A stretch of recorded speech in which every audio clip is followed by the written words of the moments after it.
আসসালামাইকুম গাইজ, সবাই কেমন আছেন? আশা করছি সবাই অনেক অনেক ভালো আছেন। দেখতে পাচ্ছেন আমি কিন্তু মশারি টাঙিয়ে নিয়েছি, কেননা আমার এখানে কিন্তু প্রচুর মশা। তো আমার টেবিল সম্পূর্ণ সেট আপ কিন্তু মশারির ভেতরেই রেখেছি। আমি এখন কাজ করছি। এখন সময় হচ্ছে রাত 11:34, 11:30। ফ্রিল্যান্সিং মানে হচ্ছে রাত জাগা। জি হ্যাঁ, কারোর জন্য এটা মিথ্যা, আবার কারোর জন্য সত্য। যার ক্লায়েন্ট বাংলাদেশি অথবা দেশে, ক্লায়েন্টের দেশ এবং নিজের দেশের সঙ্গে তারতম্য ঠিক আছে, অর্থাৎ আমার এখানে রাত, আমি যে ক্লায়েন্টের কাজ করছি সে তার এখানে হচ্ছে দিন। সো এরকমটা হলে কিন্তু রাত জাগতে হয়।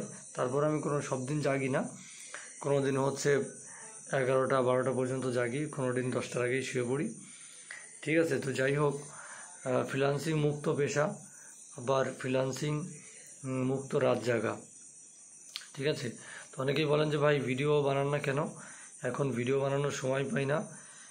অন্যের চ্যানেলের ভিডিও এডিট করতে করতে বা ভিডিও চ্যানেলে আপলোড করে এসইও হাবিজাবি করতে আমার কিন্তু সময় চলে যায়।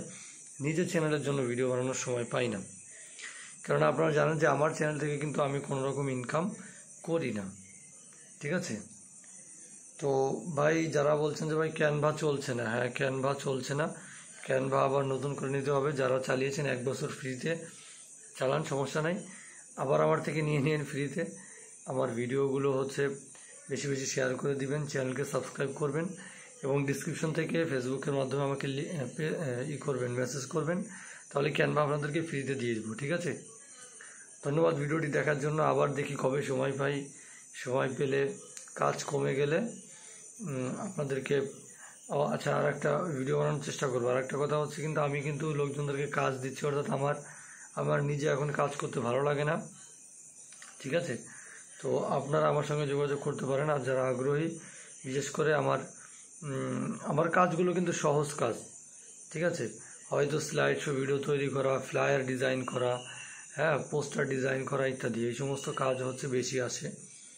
তো আপনার যারা ইন্টারেস্ট, লোগো ডিজাইন ইত্যাদি পারেন, থাম্বনেল ডিজাইন পারেন, তো আমার সঙ্গে যোগাযোগ করতে পারেন, ডিসক্রিপশন থেকে লিঙ্ক পেয়ে যাবেন।